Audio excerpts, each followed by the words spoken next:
مسئلہ اس سے آگے کا بھی نہیں. ایک تو یہ کہ ہر کسی کی اپنی کیپیسٹی ہے, حالات محدود ہیں, یہ وہ. لیکن آپ نے ایک سے زیادہ مرتبہ کہا ہے اور بڑے کیٹیگوریکل الفاظ میں کہا ہے کہ ہماری پارٹی لیڈرشپ میں آستین کے سانپ موجود ہیں. Now if that is the case, یہ تو زیادہ سنجیدہ مسئلہ ہے نا, کہ اس کا مطلب یعنی کہ پلانٹڈ لوگ موجود ہیں, تو وہ آپ کو آئیڈینٹیفائی ہو گئے یا نہیں, اس پرابلم کو آپ کیسے سالو کریں گے؟ ایک تو ہے نا بندہ مخلص ہے, مجبوری ہے, ٹھیک ہے, آپ کو بار بار کہہ رہے ہیں آستین کے سانپ بیٹھے ہمارے اندر, تو یہ اس مسئلے کیسے نمٹیں گے؟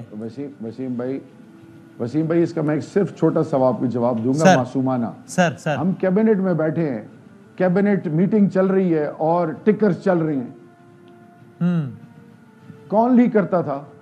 ظاہر ہے جو اندر بیٹھا ہوگا وہیں سے آتی. پارٹی کے خلاف سازشیں کس نے کی؟ کدھر ہیں وہ لوگ جن کو عمران خان میرا دل کا اور پاکستان کا وزیر اعظم ویلیو کرتا تھا؟ پیچھے چورے کس نے گھونپے؟ کون تھے وہ لوگ؟ ہم پہ سختیاں نہیں ہوئی, ہم پہ ہر ایک چیز استعمال کی گئی, اس رب نے سرخرو کیا. کیونکہ ایک چیز قول و فعل میں تضاد نہیں ہونا چاہیے, تب بھی اور آج بھی ایک چیز کا قائل ہوں, پاکستان اور عمران خان لازم و ملزوم ہے. اور آج جو لوگ واپس آنے کی تگودو کر رہے ہیں, علی محمد یہ شہریار صاحب, فواد صاحب, عمران صاحب, علی زئی صاحب, ان کو آپ اسی فہرست میں رکھتے ہیں کہ جنہوں نے ڈچ کیا پارٹی کو؟ دیکھیں وسیم بھائی ایک چیز میں بتاؤں, ان سب کے ساتھ میں نے گھر میں ان کے ساتھ کھانا کھایا ہوا ہے, ان کا نمک کھایا ہے, ان کی ماؤں کو, ان کے بزرگوں کو, ان کی بیویوں کو, جو میری بہنیں ہیں, بھابھی ہیں, ان کے بچوں کے ساتھ میرا گھر کا تعلق ہے.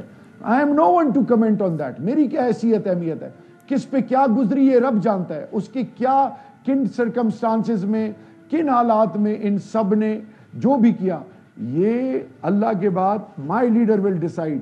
So میرے دل میں سب کے لیے احترام ہے, سب کے لیے احترام ہے. آپ سوچ نہیں سکتے کہ میں کتنا احترام کرتا ہوں. میں جب ان کے پیاروں کو دیکھتا ہوں, ان کے گھر والوں کو دیکھتا ہوں, جب میرے ساتھ یہ ان کے فیملی ممبرز مجھے جب فون کرتے ہیں, داڑے مار کے روتے ہیں, میں آپ کو نہیں بتا سکتا. وی آر اے فیملی, اپنی زندگی کے بہترین سال اس پارٹی میں وقف کیے ہیں. مطلب وہ میں کیا مثال دوں, ایک دوں گا تو شاید باقی. میں صرف آپ کو یہ بتانا چاہوں کہ خان صاحب بہتر جانتے ہیں, اور خان صاحب سے پہلے رب جانتا ہے. جس نے بدنیتی کی ہے تو وہ تو ذلیل ہوگا, اور جس کے ساتھ زیادتی ہوئی ہے, جس کے ویک پوائنٹس پہ, یا جس کو ڈرایا گیا بیٹی کے نام پہ, بیوی کے نام پہ, بوڑھے ماں باپ کے نام پہ, تو پھر وہ رب جانتا ہے, اور اللہ پھر ان کے لیے آسانیاں. ٹورڈز دی اینڈ شہریار صاحب ایک معصومانہ سوال سے اینڈ کرتے ہیں. وہ آپ ایک بیان سالوں پہلے آپ نے دیا تھا ہمارے پروگرام میں, وہ پھر بہت زبان زدہ عام ہو گیا وہ بیان, لوگوں کو آج تک یاد ہے وہ بیان, وہ سنایا تو پھر آپ سے پوچھتا ہوں کہ اللہ کو دینی ہے. نہیں وہ نہیں والا اس کے علاوہ بھی ایک اور بھی تھا, وہ سنانا پھر آپ پوچھتا ہوں کہ یہ پالیسی یہ آج بھی آپ بیان میں قائم ہے, یا گردش زمانہ نے آپ کو ذرا اس پہ نظر ثانی کرنے مجبور کر دیا ہے؟ وہ تھا قوم کا باپ, وجہ سے سنا ہے کیا ہے, پھر پوچھتے ہیں. میں کوئی لیگل ایکسپرٹ نہیں ہوں, میں صرف آپ کو ایک بات بتاؤں. گھر کا ایک باپ ہوتا ہے, باپ اور ماں کا اپنا رول ہے.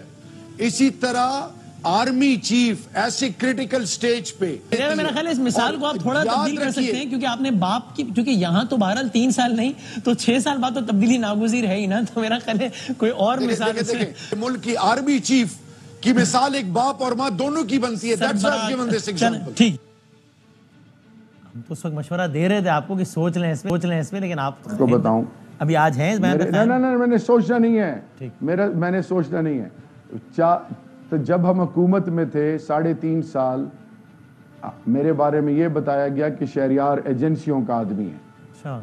9 years counter narrative of extremism, پیغام پاکستان, صدر پاکستان نے اس کو ہیڈ کیا, جس میں ایک چیز آپ کو بتاؤں, 20,000 علماء کرام نے فتویٰ دیا کہ خودکش بمبار کا شریعت میں کوئی رول نہیں. صحیح ہے. اب بات آتی ہے, فوج میری غیرت ہے, میری عزت ہے اور میرا ایمان ہے. اور یہ بھی چیز آپ نے کیوں ابھی تک نہیں بتائی کہ میں ہر جگہ کہتا تھا کہ اگر پاکستان جیسی فوج اور انٹیلیجنس ایجنسیز شام, عراق, لیبیا کے ساتھ ہوتی تو ان کا یہ حال نہ ہوتا. اب واپس آتے ہیں, ہیڈ آف دا اسٹیٹ سپاہی سالار, اس کی مثال باپ کی ہوتی ہے, اس میں کوئی ڈاؤٹ نہیں ہے. صرف میں آپ کو بتاؤں کہ اگر کوئی شخص اپنے آپ کو قانون سے بالاتر سمجھے, چاہے وہ باپ ہو, چاہے وہ ماں ہو, چاہے وہ آرمی چیف ہو، چاہے وہ ڈی جی آئی ہو، چاہے وہ چیف جسٹس ہو، چاہے وہ کوئی سیاستدان ہو، ادارے کی افواج پاکستان کی میرا لیڈر کہتا ہے میری جان سے زیادہ اہمیت افواج پاکستان کی ہے. وہ نااہل، وہ بدبخت جو پی ٹی آئی کو فوج کے آگے پچ کرنے پہ تلے ہوئے ہیں یا کوئی ایسی سوچ بنا رہے ہیں، وہ احمقوں کی دنیا میں رہتے ہیں. فوج بھی میری، ادارے بھی میرے، ریاست بھی میری، پاکستان کے مفادات بھی میرے، اور سب سے بڑھ کر یہ کہ افواج پاکستان اور عمران خان یہ لازم و ملزوم ہے. اگر کسی نے مذاق اڑانا ہے اڑاتے رہیں. میرا مذاق تب بھی اڑایا گیا تھا رانا ثناء اللہ کے کیس میں. رانا ثناء اللہ بھی پولیٹیکل سیکٹری ہے، وہ پرائم منسٹر کو اسسٹ کرتا ہے. انہوں نے کہا کہ میرے خلاف کیس جنرل باجوہ نے بنایا تھا. تو آج میں آپ کے توسط سے ان کو معافی نہیں مانگنی چاہیے؟ وہ تمام اینکرز جو مجھے ٹرول کرتے تھے، کیا کیا کہتے تھے، اللہ الحق ہے